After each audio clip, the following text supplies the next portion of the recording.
C'était en présence des délégations des 3 pays venus prendre part à l'investiture du président élu du Brésil, Luizinho accent aigu sur Lula da Silva, plus souvent appelé Lula.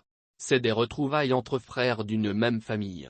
C'est une tradition qu'il y ait des consultations chaque fois que nous nous rencontrions à des occasions ou lors des réunions internationales, a déclaré le président du Parlement algérien, interrogé à sa sortie d'audience.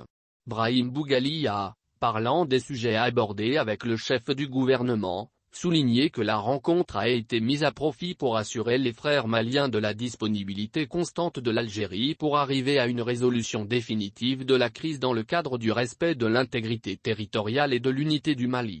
Il a salué les efforts de nos autorités dont les actions menées en matière de lutte contre le terrorisme et l'insécurité gagnent de plus en plus du terrain auprès de la population et même au Niger. Concernant le règlement de la crise à laquelle le pays fait face, nous restons convaincus que cette crise doit être résolue entre Maliens sans interférence extérieure, a tranché l'élu du peuple. Pour ce faire, a-t-il assuré, l'Algérie reste engagée auprès du Mali pour une sortie de crise durable pour le bien du peuple malien et de ses voisins. Avec le vice-président cubain, nos relations diplomatiques bilatérales historiques ont été passées en revue en vue de leur redynamisation.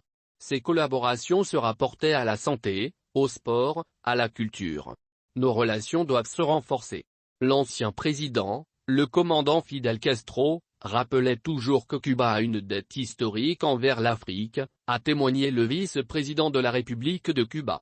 Pour Salvador Valdemeza, nos pays ont une relation diplomatique très ancienne. Nous avons toujours pu concilier nos intérêts dans les réunions internationales, a-t-il salué.